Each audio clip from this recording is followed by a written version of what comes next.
Hey, what is up, guys? It is Rapmark here. So, doing my review of part 5 of the Obi-Wan Kenobi story. So, again, because of eye issues, which I'm still kind of struggling with, as you can see today, um, was put off for until now, unfortunately. Uh, and I will be doing part 6 as well. I hope to have that up tomorrow. So just wanted to put that out there before we begin. Um, so I have not seen part 6 yet, but I have seen part 5. So we'll go ahead and do that. So what did I think of this? Well, I thought that this was honestly probably the best episode so far of the series. It just sucks that once again we have to wait until late in the series to actually get some like really good things. There were a lot of things I did enjoy about this. I enjoyed the flashback, to Coruscant, and then how it tied in directly to what was going on at present time. Essentially of how Anakin has always been headstrong, always feels like he has to prove himself, and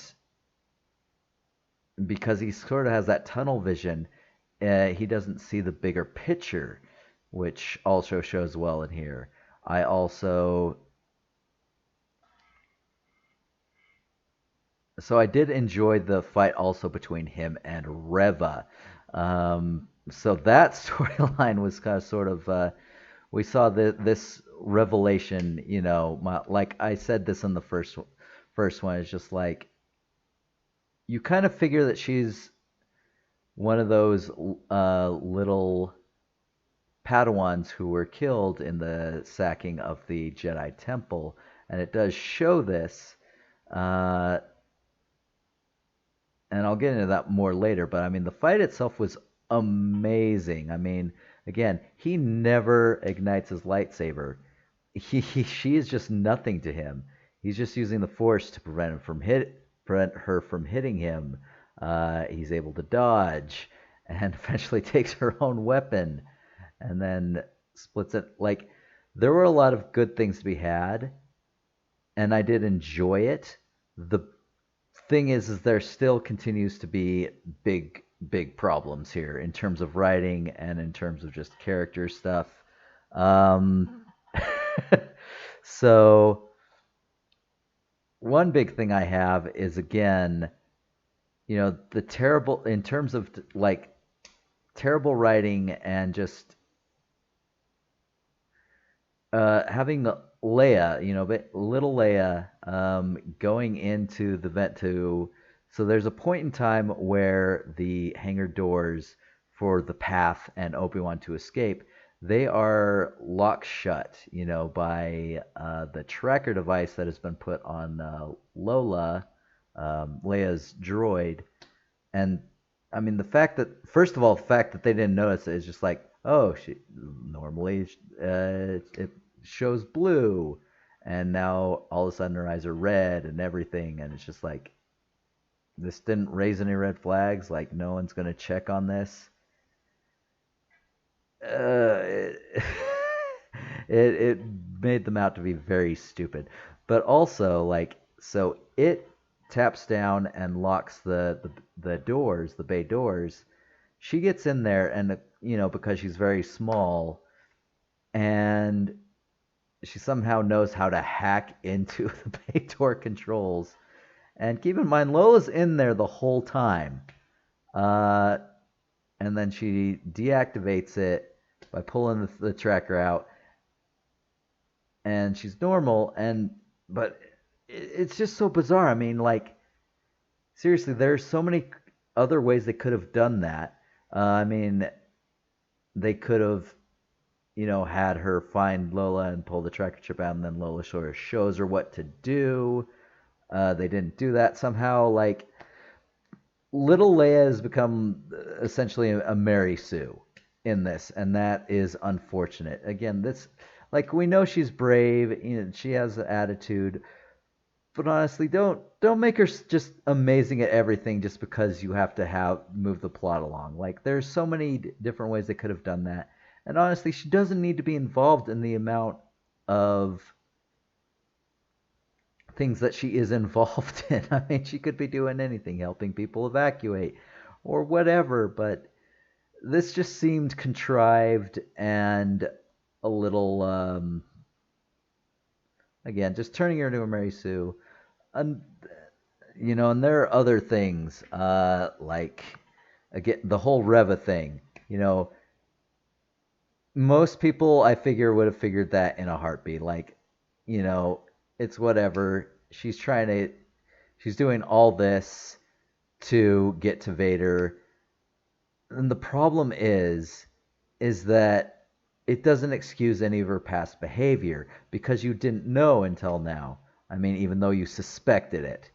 I mean, regardless of that, it's just like if you had had like a point where it's just like she's questioning what she's doing or whatever, um, it would have made. And the thing is they want to pull her off as a badass, but she's not. She wasn't that intimidating. I mean, the own villains found her annoying. Everyone finds her annoying, so the whole audience is going to find her annoying.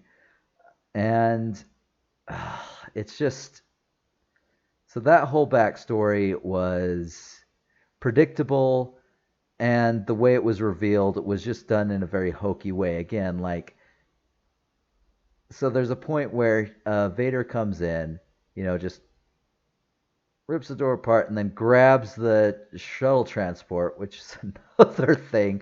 So grabs it, pulls it down, just like, and tears it open. And then suddenly there's a second transport, which you don't see anywhere off camera. You literally don't. It just is like poof. And the fact that Vader couldn't sense Obi-Wan on that he wasn't on that ship, and that there was another it it's a problem. And the problem is that a lot of these characters, these characters, and you know how powerful they are, and just because of plot and plot armor, there's no tension. They're trying to establish tension, and there's just no tension because that these characters live, they exist. And then there's another thing, the whole battle between the path sort of people fighting against the stormtroopers, and oh my god, that was the sloppiest fight ever. Like, it looked just chaotic, and stormtroopers just can't hit crap. But I mean, this was awful. Like, there are people literally like feet in front of them, literally feet in front of them, and they can't hit them. I mean, they hit a few here and there, but I mean, no one grabs cover. Everyone's just retreating. It was just a sloppy, and I have to go for not just writing, but direction here. Like, it was a horribly handled battle scene. I'm sorry, but it is. And so, what's her name? Tala. So her death, that was kind of an emotional moment, for sure. But the problem is so much of that emotion was taken away just by the sloppiness of the battle itself. Like, again, like, these guys can't hit anything. But the robot, sacrifices itself to protect her, and then she holds out this grenade, and it's just like holding it out for all to see. And like, if you're gonna take out some soldiers with you, that's not what you want to do. But yeah, oh my gosh. But again, I absolutely loved the flashback scene, showing like how strategic it all is. Like, again, Anakin is the stronger fighter, but Obi-Wan is the far more strategic thinker. And like I've said before, his whole thing is that he is the greatest duelist in the galaxy. Like, You can't beat him in a sword fight. In a lightsaber fight, like he will pull you to a draw and then exhaust you and then beat you or whatever or do whatever he has to get away or whatever. So I did enjoy that part. I thought that was the DAG CGI was a little bit hokey on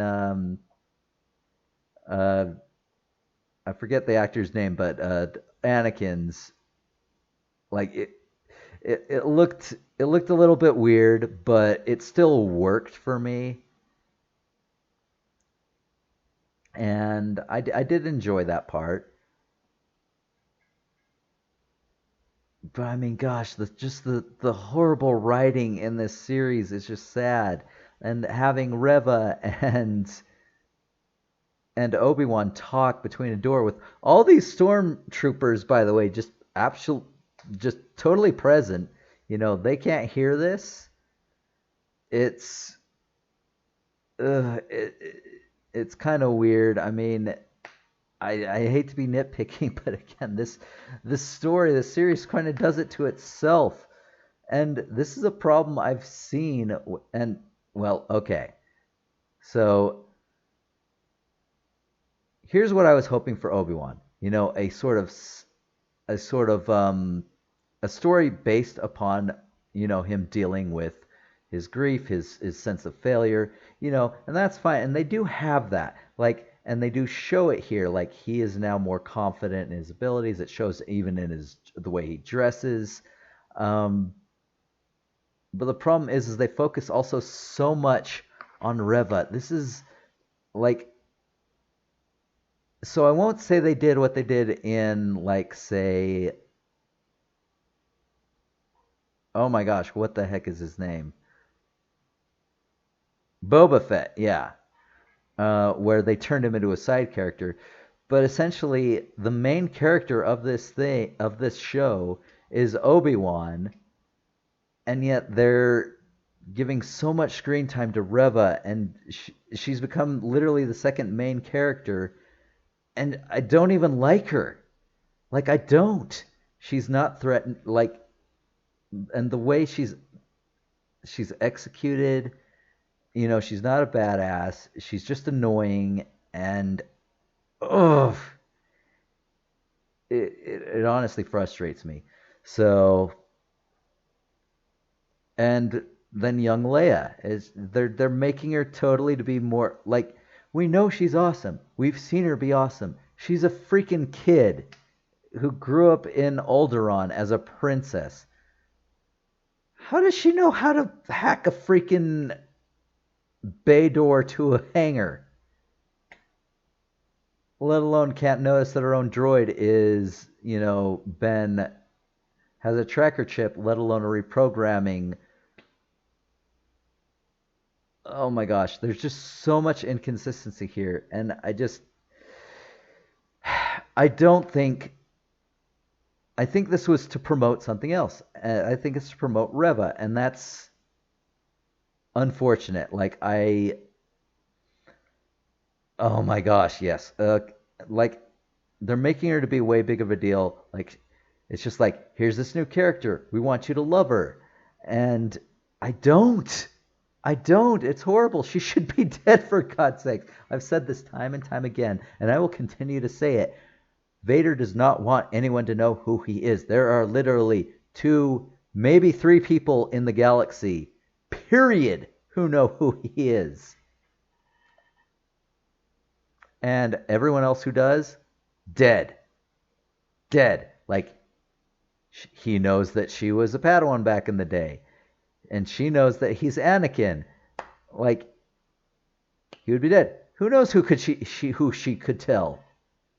Like, that is silly. That is a security risk that I do not believe Darth Vader would actually take. I don't. And the fact that they make him so dumb and they take away agency. So, again, he pulls down the transport ship, and then the other one is able to just take off. Just take off. And keep in mind, Vader's ship, main capital ship, is still in orbit of the planet because he's here. And they have, that they have TIE fighters. None of them are chasing after the ship or attacking it as it escapes the planet. Whew. Oh my god.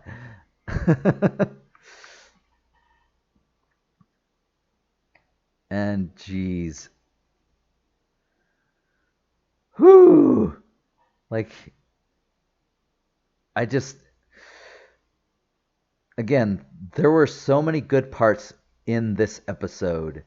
Like I loved the fight between Darth Vader and Reva, but there were more inconsistencies with it. Again, like he splits her sort of twisty lightsaber, double-edged lightsaber in half, and yet, and then he impales after the fight. He impales her, and this is the second time she's been impaled. Once as a Padawan, which somehow she survived, and then now here, and then she's still alive.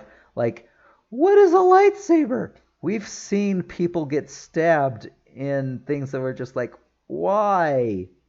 Then they die, and they're slashed, and they die, and yet she's impaled twice, and she doesn't die. Like, is a lightsaber even a threatening weapon anymore? Is it just something to inflict pain? Like, just the plot armor. It's so thick and deliberate that there's no tension. There feels like there's no stakes.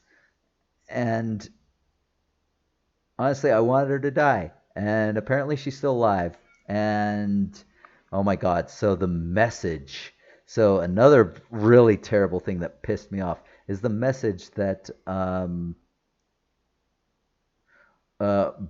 Bale sent to Kenobi's transmitter, which apparently wasn't coded, in the clear, telling him exactly where Luke is. Like, I refuse to accept that Bail Organa would be that stupid to do that. Like, Kenobi's not on a safe mission. This is not just an escort. I mean, it is an escort mission, but it's one with clearly a whole lot of danger, and he knew that that was going to be a chance. Why would he send this message? Why? I just don't understand. I don't get it. Oh my god.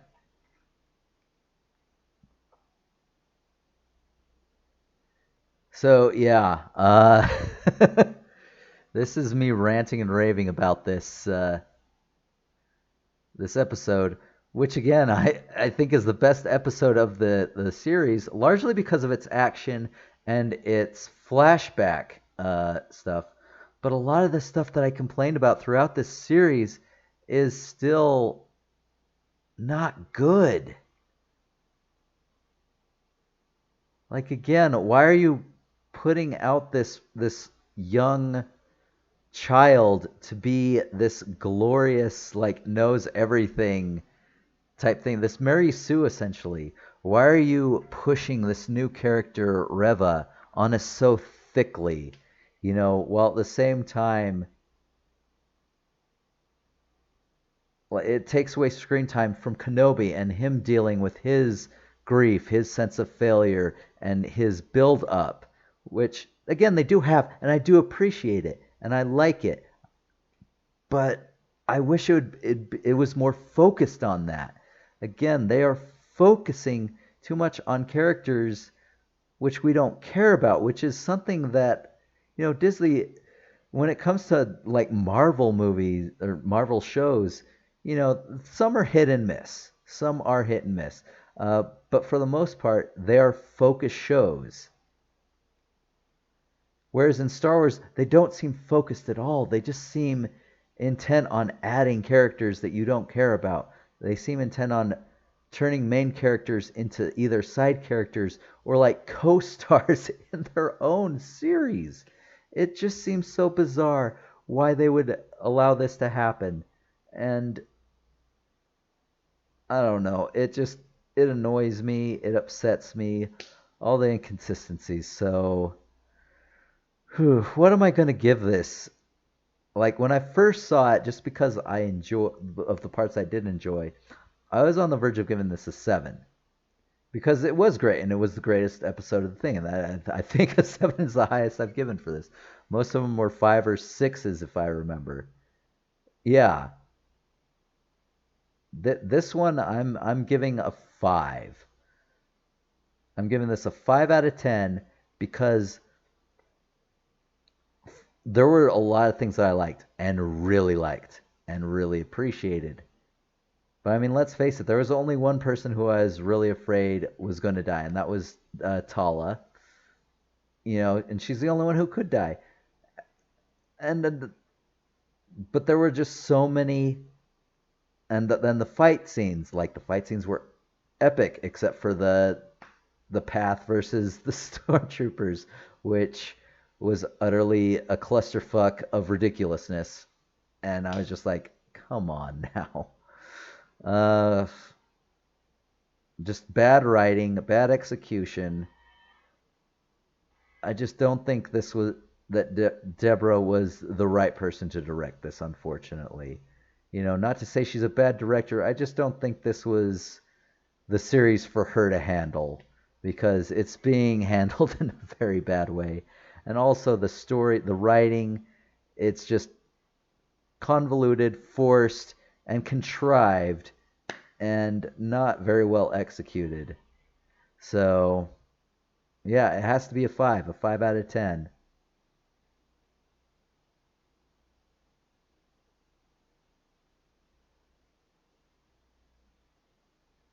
Which is sad because this thing totally would have been a 7 out of 10 if it weren't for just so many of the faults that I found with other episodes in here. And to be sure, like this was my favorite episode. I'm not going to lie about that. But when reviewing it, I have to take into account like everything, and that this is why it didn't get a 6 even, because there's just so much also bad to it. So this is a high 5, but it's, I mean, I can't even justifiably give this a 6 because it again takes away so much from characters like who have established powers and yet conveniently forget him at the worst possible times for them to forget him. Oh, and the Grand Inquisitor also makes an appearance here. He apparently survived, you know, how or why. And again, with him back, it's just like, why even have Reva? It could have just been him the whole time. And again, why is he waiting? Why is Reva waiting so long to do this? Like, as Grand Inquisitor, she doesn't have access to him at, his most vulnerable points, like in his back to tank or, anything else. Or again, while he's tearing down this ship, she just sits and watches. She waits until it's all over to actually attack him. And at that point, it's just like, oh, he's not here. Oh, there's a lightsaber. Woo! We're just gonna show this person what's what. I just, ugh. And what's gonna happen in the future? Like, again, where are they taking this? So Reva's still alive. She knows where Luke is, so that's going to happen. How is this going to happen to where he doesn't see a lightsaber? And like he doesn't know, he's heard of Ben, but apparently he hasn't met him. If you like going back to the first, episode 4 of Star Wars movies. Like how is this even gonna work? Like they are bending and folding lore like crazy, and it really pisses me off. So I mean, by bringing back the Grand Inquisitor, they at least didn't make Rebels not canon, but they did it in a really hokey and dumb way, which it didn't need to be that way. And yeah, it was upsetting. So anyway, those are my thoughts about the part 5. I will be watching part 6 tomorrow and hopefully uploading the episode review for that tomorrow. Normally I wouldn't be doing so side by side, but again, last week was bad because of my eyes. This week also was kind of shabby because of my eyes. So I'm gonna release it tomorrow. Eyes pending. Cross your fingers. But yeah, so far I'm kind of worried about how this is gonna end. I hope it does, but I just have very little faith in the writing of this. So